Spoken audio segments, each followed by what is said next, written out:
Assalamu alaikum wa rahmatullahi wa barakatuh. My name is Hafsa. Welcome back to my YouTube channel. If you're new here, karibu sana. Today I'm going to be telling you a story of how I came to become a Muslim.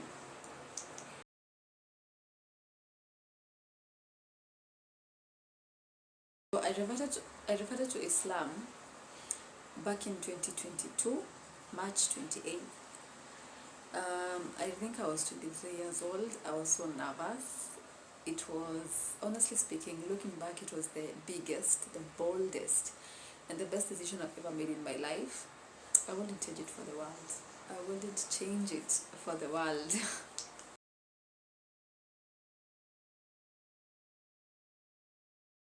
Encounter to Islam was when I was in my, I think, first year or second year. I'm not sure. I used to be in drama festivals, and there used to be two Muslim guys, and I think that is the first encounter of me with a Muslim. I used to see them pray. I used to see them fast during Ramadan. I never understood, why they used to do what they used to do, why they had to pray, why they had to fast for a whole month. I never understood it. But now I thank God. I think right now I have a better understanding of it, because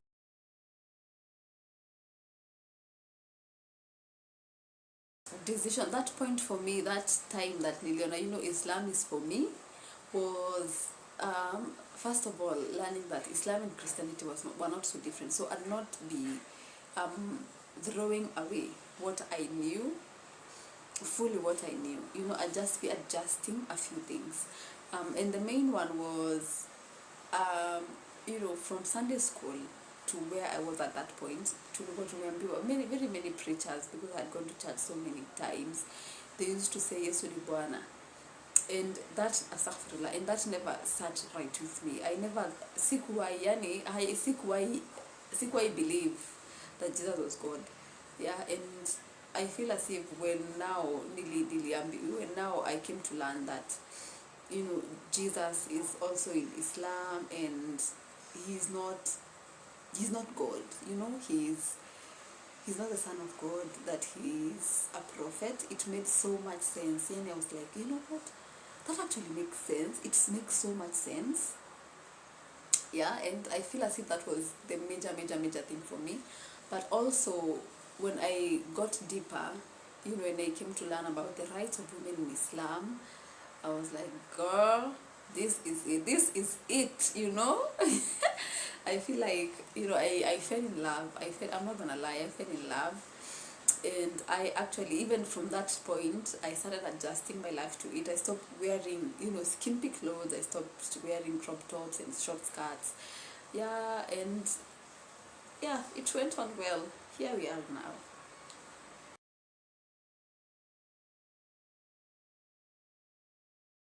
So the day that I took my shahada, I remember at that time my mother-in-law and I were in contact. At that time bado hatukuwa tumefunganika.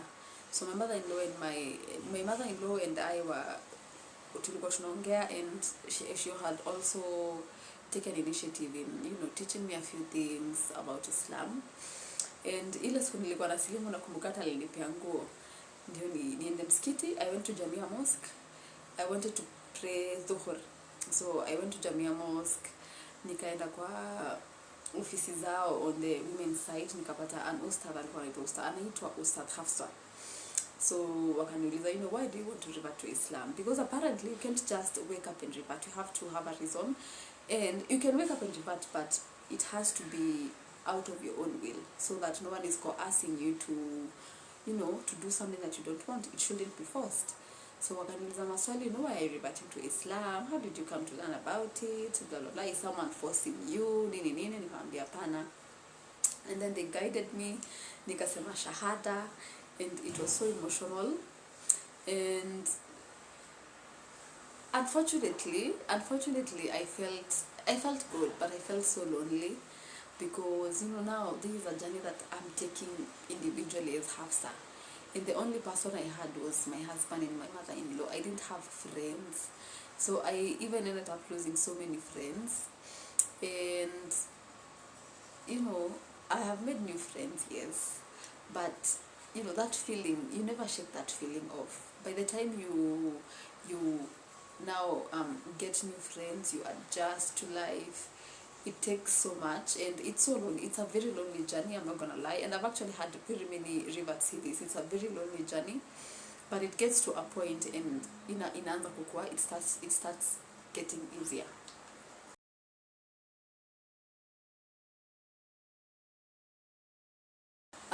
I did face discrimination. um, I don't want to say directly, it's not direct, but you hear things. Even on my TikTok, I have had people commenting negative comments, and it's not nice, but it's something that I feel as if every person has to go through. There are always people who are not going to be supportive of your decisions in this life. But I thank God for my family, especially my dad, because my dad alikuwa ameka Mombasa. Is Mombasa and Lamu the same thing?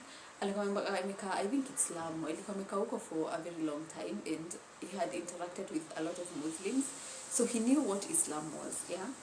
And his main concern was me getting attacked, because many people relate to Islam with violence, so hiyo ndo ilikuwa his main reason why I shouldn't revert, maybe because alikuwa anasema sasa ati in Muslims siku ukiona Muislamu, they are only young people associate them with violence and I don't want you to go through that. And I was like, that, don't worry, me being a Muslim doesn't mean that I'm joining them, I'm being part of what they do, So other than that, they were very supportive. Even my mom, she was very supportive. Everybody generally, nobody in my direct family judged me, yeah. Although walikuwa niambia, don't do this for anybody. I hope you're doing this for yourself. You're not doing it for your husband, And I thank God that they actually told me that, because I remember I took a step back and just evaluated myself and checked myself. Nisikuwe nafanya hivi juu ya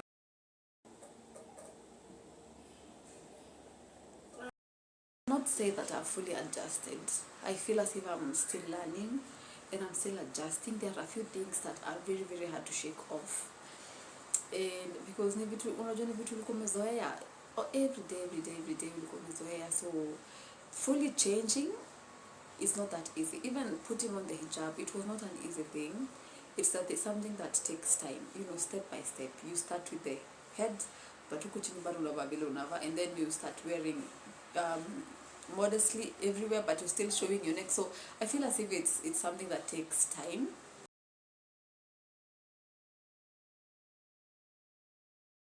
That is it, guys. That was my journey to Islam. If you guys would love to know more or request a video or anything, you can find me on Instagram at Hafsa_Wangoi, or on TikTok with Hafsa with_Hafsa, yeah. So thank you so much, guys, for watching my video. I hope you liked it, and inshallah I'll see you next time. Peace.